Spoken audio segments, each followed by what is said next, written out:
In today's video, we'll be going over all of the new big PlayStation 4 games releasing this week, and there are some significant new releases. On top of that, it looks like a PlayStation 4 exclusive that was released this year has the doors open for a sequel, a great 2018 JRPG has gotten a significant update, and there has been a price cut on the PlayStation Store that I want to point your guys' attention to. More on that at the end of this video. First up, Diablo 3 The Eternal Collection will be released as a physical copy.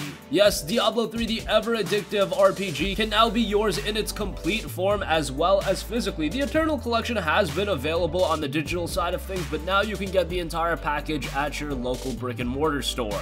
If you're unfamiliar with the Eternal Collection, it includes all of the content from Diablo. This includes Diablo 3, the base game, the Reaper of Souls expansion, and the Rise of the Necromancer pack. All of that together means that if you start this game, expect to be busy for hundreds upon hundreds of hours, maybe even thousands of hours. That's how expansive of an experience and addictive of an experience that Diablo 3 is. If you've played Diablo 3, you already know what you're getting absorbed into, but I just want to warn those of you that are newcomers to Diablo 3, be prepared to clear out some weekends to play this game, because this is one that you are going to invest a ton of time into, and one that is going to make you forget about all of the other games in your backlog. It is going to be $59.99, but considering all of the content you get with it, I would say that's actually worth it. Diablo 3 Eternal Collection comes June 26th.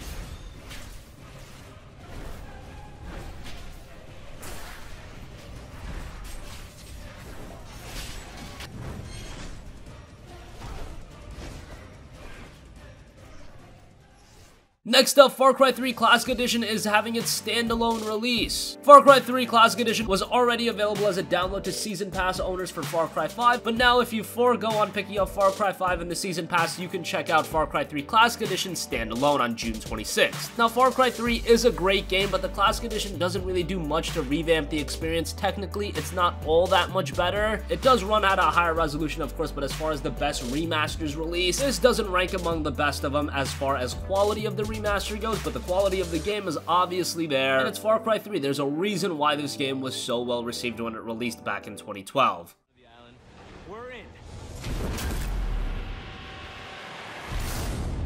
Did I ever tell you the definition of insanity? You're all puppets, and we pull the strings.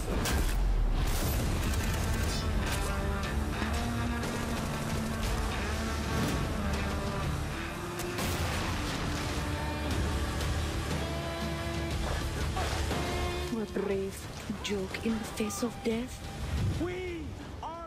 Next up, we also have The Awesome Adventures of Captain Spirit, which will be coming June 25th. The Awesome Adventures of Captain Spirit is a prequel to Life is Strange 2. Life is Strange 2 Episode 1 will be releasing in September. Obviously, Life is Strange 2 will be a paid experience, but The Awesome Adventures of Captain Spirit will be an absolutely free prologue. Now, I expect this to be rather short, but considering that it's absolutely free, you have no reason not to check this game out. Now, the only reason I'd say not to check it out is if you've yet to play Life is Strange, but if you've got that covered, The Awesome Adventures of Captain Spirit, absolutely free release June 25th. Breakfast. Okay, Dad. You're drinking beer? I don't need a lecture from my son. I always get picked last for the team at school, and they never throw the ball to me.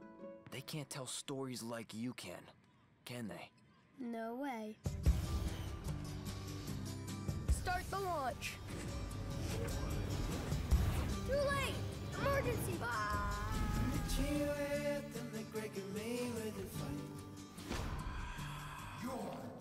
Next up, we have a game that I'm personally very excited for, and that is Lumines Remastered. Lumines was widely regarded as one of the best games on the PlayStation Portable. It was an awesome puzzle music rhythm game, and the music in the game was great, the stylistic presentation was great, and Lumines as a series as a whole hasn't really gained a lot of traction, so hopefully it gets a second wind with Lumines Remastered. It looks like the game will be released for $14.99, and for that price, I would say that Lumines Remastered is absolutely worth it, as it's a completely addicting experience, different than Diablo 3 and how it's addicting, but addicting nonetheless.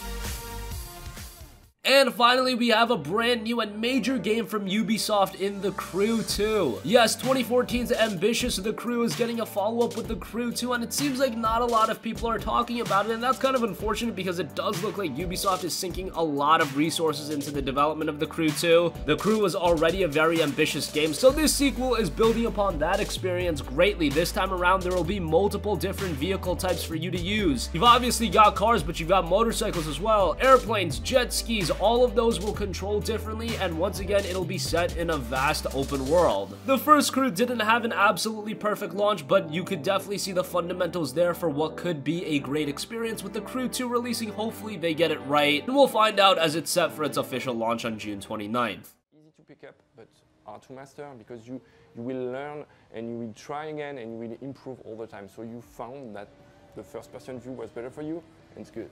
What have you guys learned about sort of cultivating that community of players and developing a world that they want to spend time in? We are having playtests in Lyon every week, players coming to the studio, sharing their feedback. So for us, it's very important to be linked with this player and to learn from them, to improve the experience, to add, to discover more discipline we can add, or So that wraps up all of the major PlayStation 4 game releases this week. We've got some pretty big titles, but that's not all we're covering in this video. We've also got to talk about Quantic Dream and them possibly developing a direct sequel to Detroit Become Human. Here's what Quantic Dream head David Cage said about the possibility of a Detroit Become Human sequel. Quote, "We will work on a sequel if we feel we have ideas, passion, and excitement to do it, and if we feel we have something more to say about this world. We are driven by passion more than anything, although it's not always something reasonable, but we enjoyed working on Detroit a lot, and there are many exciting stories that could be told in this world for sure." So at the very least, he is not ruling out the option for a direct sequel to Detroit Become Human, or considering he said that he wants to explore other stories in the world, I could see downloadable content or expansions for this game being a thing. Heavy Rain did see DLC content, so I don't see why Detroit Become Human couldn't, although a direct sequel as a whole, that would be kind of cool, but that is very different for Quantic Dream. They usually don't develop direct sequels to their games, but hey, I don't see any reason why they couldn't do so. It's just that was Detroit Become Human a game that resonated enough with gamers to justify a sequel? At the end of the day, David Cage does say the team is motivated by passion, but you've also got to look at the financial side of things, and not to mention Detroit Become Human did do rather well commercially. So on that end, making a sequel does make a lot of sense.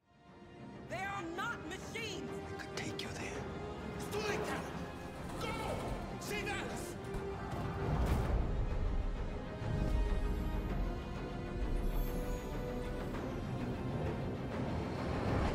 My name is Kara. My name is Connor. My name is Marcus. Another game that was released in 2018 was Ni no Kuni 2 Revenant Kingdom, the follow-up to the excellent JRPG Ni no Kuni Wrath of the White Witch, which was released back on the PlayStation 3. Ni no Kuni 2 was a very good game as well, and now it had a very significant update that was just released.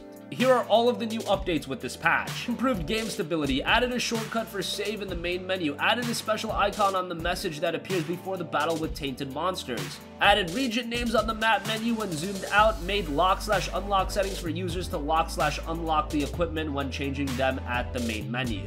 Change the color of skirmish flag effect when the battle is clear. Change the timing of the pose during the victory screen when the battle is finished. Added help comment for citizen rank and save. Fix the bug during the side quest 051 Trainee Priestess Spio, even when the magic Rejuvenate is learned. Fix the bug caused by the order of the actions during Chapter 6, the factory floors, and fixed other minor bugs. On top of that, some new difficulty options were also introduced, including a hard and extreme difficulty modes to make battles longer and more rewarding. If you're playing on these harder difficulties, it will increase the quality of equipment and rare item drops, so that is pretty nice for those of you that like a challenge. Good to see Bandai Namco staying committed to Ni no Kuni 2 as an experience, and if you're a fan of JRPGs, I would absolutely say to give Ni no Kuni 2 a look.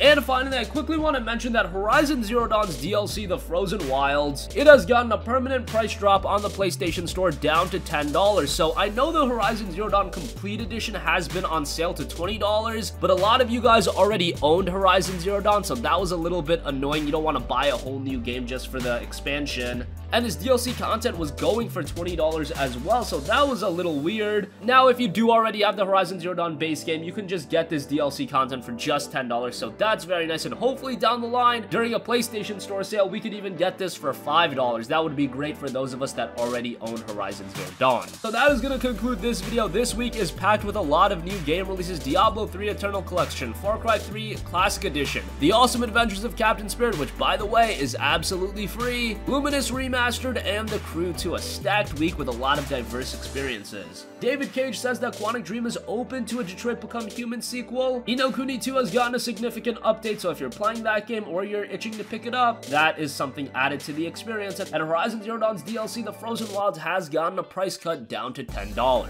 Sound off with all of your thoughts in the comment section down below. Thank you for watching, and goodbye.